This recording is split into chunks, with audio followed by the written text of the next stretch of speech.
Hey everyone, welcome to my kitchen. Today I'm going to show you how I turn this into this. Stay tuned. My good friend Dean Duplantis is doing an amazing thing. For Christmas, all you have to do is send him an ornament that you made yourself, or that your kids made themselves, or that your family made themselves, and he's going to donate a toy to children. I mean, what better to do at Christmas time than donate toys to children, right? So, I wanted to do something that was a little bit on brand. And what's on brand for me? Cutting boards, of course. So I decided to make the smallest cutting board I've ever made.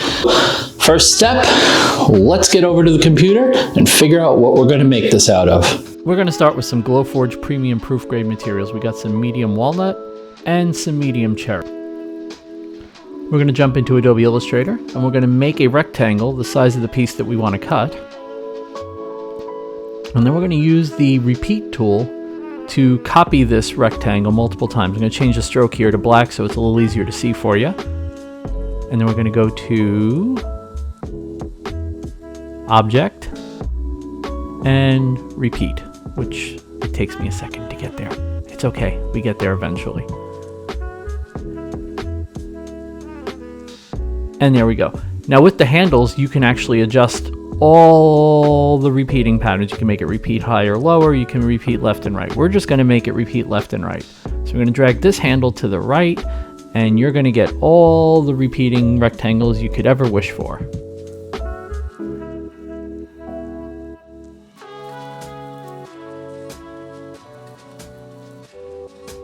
Now the thing about using this tool is this doesn't actually create multiples of that rectangle.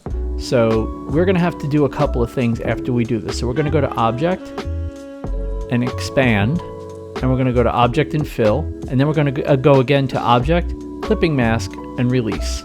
Now all of those rectangles are actual individual rectangles, and they will cut properly on the Glowforge. Save that as an SVG, and now we're all set.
I have all the strips cut out. These are all cherry, these are walnut, and like a normal cutting board, it's just going to be a couple like that, and then like that, and then like that. Now I have a problem, and the problem is I have to sand all those. You see, Glowforge wood comes pre-finished, so since it's pre-finished, I have to get the finish off so I can glue all the strips together. I'm trying to think of the most efficient way to do this. But I think the most efficient way to do this is probably just going to be to break out a little hand sander and just do each one. It's only like 20 strips and shouldn't take too long, he said before he went crazy. All right, I got some sanding to do.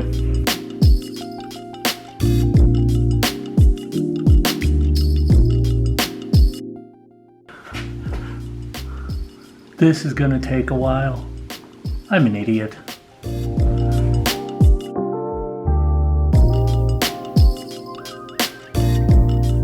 That was a pain in the ass, but I think I got it. So, check it out. These are all the cherry strips. These are all, well, 2 of the walnut strips. So, like any other cutting board now, gonna have to do a glue up. Really tiny glue up. I thought about it and I know how I'm gonna do this, and it's gonna look completely ridiculous and like total overkill. But I do have a reason for it, and let me show you. So I'm gonna take all the strips and I'm gonna glue them up in 2 of these. Yes, this absolutely is overkill, 100% overkill. I'm not even arguing whether it is or not, you're 100% right. However, those clamps are super stable.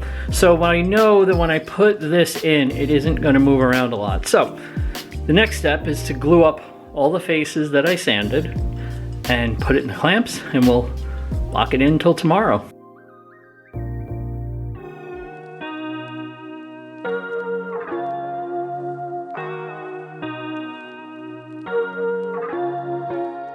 It was a pain, but it worked. It's nice, it's got some nice squeeze out here.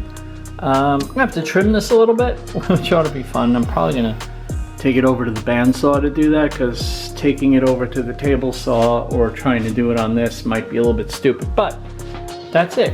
So I'm gonna leave this now for a couple hours.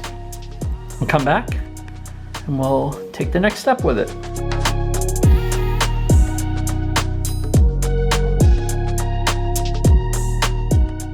Now the next day, and I took the board out of glue and it looks pretty good. I'm actually pretty happy with this. There's going to be a little bit of work involved now, because the trick is I have to figure out how to sand something this small. And I think what I'm going to do is I'm going to clamp this in a drill press vise, because it's about the only thing I have that'll keep the top clear, and then I'm just going to keep hitting it with the random orbital sander. And these feel dark and everything looks the same. Wait till you see what it looks like after I sand it, because all of that is laser burn. And when the laser burn comes off of it, it's gonna look just like the regular cherry and walnut. So let's get to that.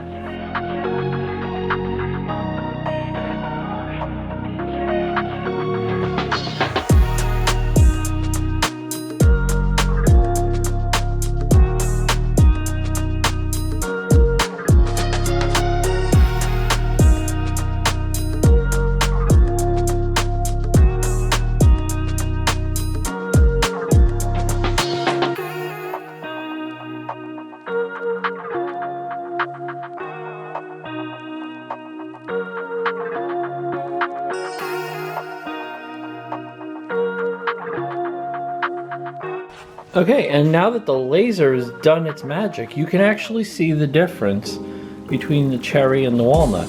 Obviously this is bigger than it's going to need to be, so I'm going to figure out a good shape for it. I'm going to cut it down, but first I'm going to get the glue on laser burn off the other side, and then sand this down as if it was a full-size board. But yeah, it's looking pretty good. It's starting to look like an actual cutting board, which is kind of crazy.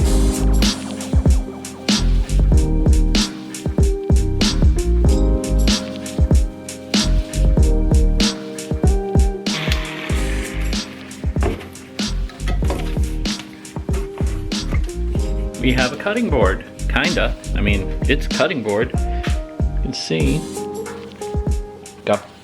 There's nice definition here. I really like this. This is coming out better than I expected. And the cool thing is, for some reason, sanding at 60 seems to have been enough. So this just needs to be trimmed and shaped, and I'm thinking I might do that. Yeah, I might do it on the table saw. I can't think of a better way to do it. I don't want to do this on the miter saw because I have this, I'm gonna get my fingers really close to the blade if I do it on the miter saw. But if I do it on the table saw, I can put it in my my miter gauge, and yeah, I think that's what I'm gonna do. Okay, so I realized I wasn't recording when I cut the first end, but it looks great. But here's the problem. If you look, to cut this into a cutting board aspect ratio, it does feel very tricky to do this, and I'm scared. But I think it'll be okay. I don't know. Maybe I'm just gonna suck it up and do this. Don't try this at home.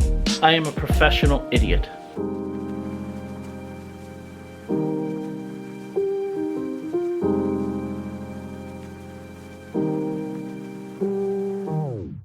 All fingers still intact. Board's cut. Now it's time to shape it. So we're gonna go over to the 1-inch sander and we're just gonna put a nice round on all the corners. I have a tiny little cutting board. So I wasn't gonna do it, but I think I am gonna go through the grits real quick.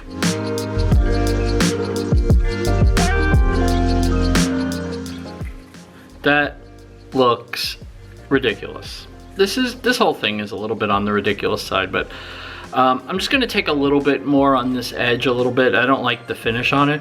So I'm gonna get that done, and then we're gonna mineral spirit the whole thing because it's smooth. And I'm also gonna round the edges a little bit. These edges are a little bit sharp.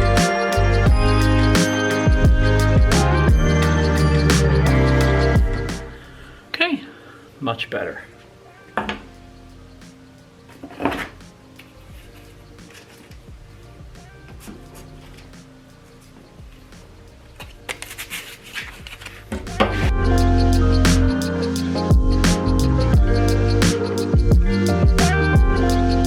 This one is now ready to be mineral spirited to get all the loose dust off. And then we are going to put this in this little holding pattern while we design the engrave for this. All clean. So this is gonna dry a touch lighter than it looks, but you're really starting to get an idea how this is gonna look when it's finished, and I am so over the moon with this. It's only gonna get better, guys, because wait till you see what we have coming next. So now we're gonna go work on the engrave for the top and the bottom. Just a little design work on the Glowforge, and now I'm ready. So I have this masked off. The big logo is gonna go here, his logo, and I'm gonna have a tiny one in the back because it's my board. It has to look like one of my real boards, and my real boards all have my logo on them. So let's go over to the Glowforge and let's engrave this.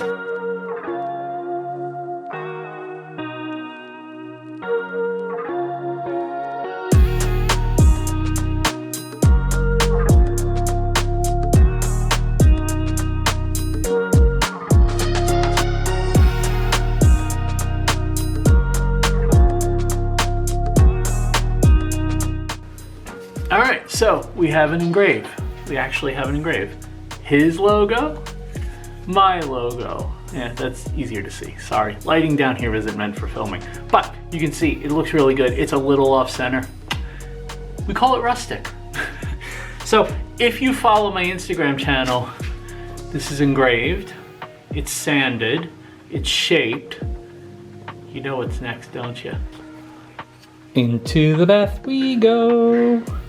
Into the bath we go. Into the bath we go. Into the bath we go.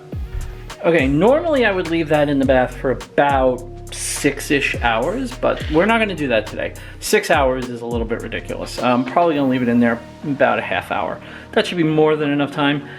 Then we'll take it out, we'll finish off the top, put some feet on it, call it a day, and you get to see some beauty shots. So in an hour, we're gonna come back downstairs, we're gonna do the rest. Well, it's now the next day, and the mini board has been sitting in oil the whole night, and it looks really good. Like, it looks like a real cutting board. So what we're gonna do next, I have some Make for Life Woodbalm, which I sell in my shop, which I will put the link in the notes for the video. This stuff is great for finishing cutting boards, and it's also good for maintaining them once you have them. In fact, when I sell cutting boards, I put this with it. So if you need some, hit up my store. I'll have a link in the show notes. You can pick some up. Anyway, next step is I'm gonna take a little bit of that, rub it into this, and polish it and buff it dry. And then we do the last step. We call this one done.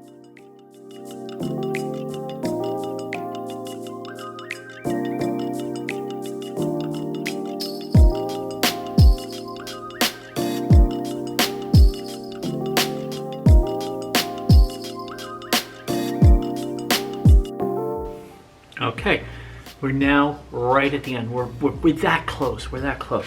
If you buy a cutting board from me, you've probably seen these little clear plastic feet I use, but obviously, proportionally, they don't work. But I do have a perfect solution. These little stick-on feet should be good enough to create the illusion of the board actually having feet on it. So we're gonna put these on, and then the the big reveal.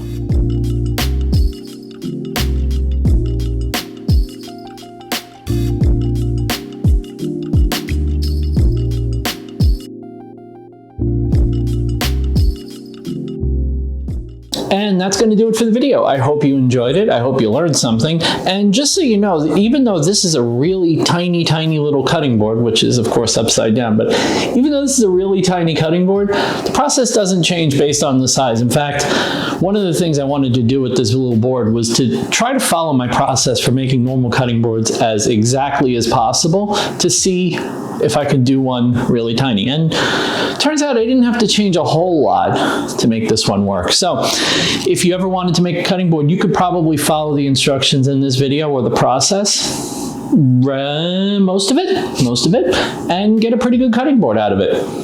All the links for everything that I have a link for will be down in the description below, and you should be following Dean on Instagram either way, but I'll have his Instagram down below so you can become a part of this amazing cause. Highly recommend you do it. If you're already a maker, you don't have to make a mini cutting board. You can make anything that you want as long as you make it. Send it over to him and he'll buy a toy for a kid this Christmas. It really doesn't get much better than that. Thank you for watching, everyone, and I will see you in the next video.